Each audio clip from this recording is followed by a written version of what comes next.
안녕하십니까. 카툰경영연구소의 최윤규입니다.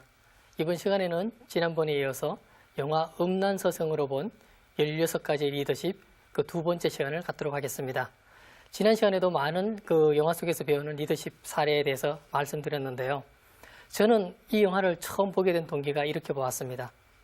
음란서성이라는 영화가 개봉하는 날 저희 여직원 2명이 이 영화를 보고 왔습니다. 그런데 이 여직원들이 영화를 본 다음 날 저에게 와서 이렇게 얘기했습니다. 사장님, 음란서성 너무너무 재밌어요. 가서 꼭 보세요. 라고 얘기를 했습니다. 그때 저는 속으로 이렇게 얘기했어요. 아니, 이 친구들이 나를 도대체 어떻게 생각을 하길래 이런 영화를 보러 가라 그래? 라는 생각을 했습니다. 그러나 권유에 의해서 영화를 보았고요. 저는 그 영화 속에서 정말 제가 배워야 될 리더십 요소들을 찾아낼 수 있게 되었습니다. 여러분들도 오늘 이 저의 강의를 통해서 앞으로 영화나 사물 또는 드라마 아니면 대중가요 노래를 들을 때 단순히 그냥 듣지 마시고 새로운 관점에서 다가가고 접근하고 해석하는 능력을 같이 길러주셨으면 좋을 것 같습니다. 그럼 이제 음란서성에서 배우는 리더십 10번째 요소에 대해서 설명드리겠습니다. 리더가 알아야 될 10번째 요소, 바로 AS에 대한 철두철미한 사전 준비가 있어야 된다는 것이죠. 영화 속에서 한석규는 수많은 책들을 써내게 됩니다. 그 많은 책들을 써냈는데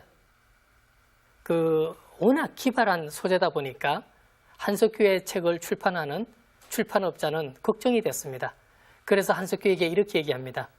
나리의 이 책을 보고 사람들이 따라하다가 다치면 어떻게 되지요? 라고 물었습니다. 그때 한석규는 출판업자에게 이렇게 얘기합니다. 그래요? 그러면 따라하지 말라고 책 맨 앞장에 써놓지요? 라고 얘기합니다.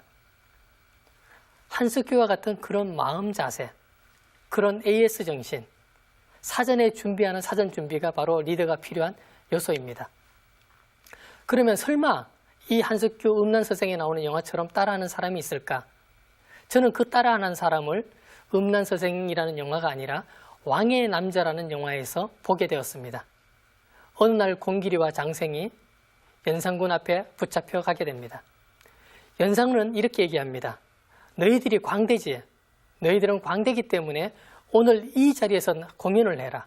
그런데 만약에 너희가 공연을 하면서 나를 웃기지 못한다면 너희를 죽여버리겠다. 라고 연산은 얘기를 합니다.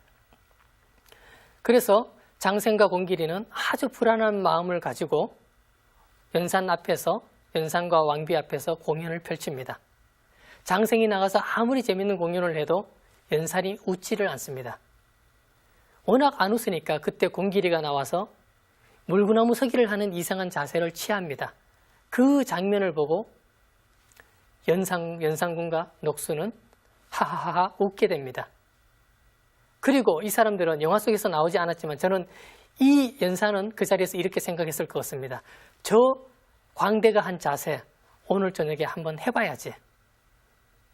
왕의 남자라는 영화를 보면 어떻습니까? 그날 밤에 연산과 녹수는 광대가 했던 똑같은 자세를 따라합니다. 아무도 따라할 것 같지 않은 그 상황에서도 따라하는 사람은 나온다라는 거죠. 그래서 우리는 책 메인 표지에 따라하지 말라고 써놓듯이 내가 회사를 운영하면 우리 회사 제품 맨 앞에 주의사항을 써두어야 한다는 것이죠. 실례로 주의사항을 써두지 않아서 큰 화를 입은 기업체가 있습니다. 미국의 어떤 전자회사인데요. 이 회사에서 만든 전자레인지에 한 고객이 자기가 기르던 고양이가 물에 젖어서 이 고양이를 말리기 위해서 전자레인지 안에 집어넣었습니다. 그리고 전자레인지를 돌려서 고양이를 말렸습니다. 그러나 어떻게 됐겠습니까? 전자레인지 안에 들어있던 고양이는 화상을 입게 되었습니다. 이 사람은 전자레인지 사용 설명서에 고양이를 집어넣지 말라는 문구가 없었다라는 생각에 법원에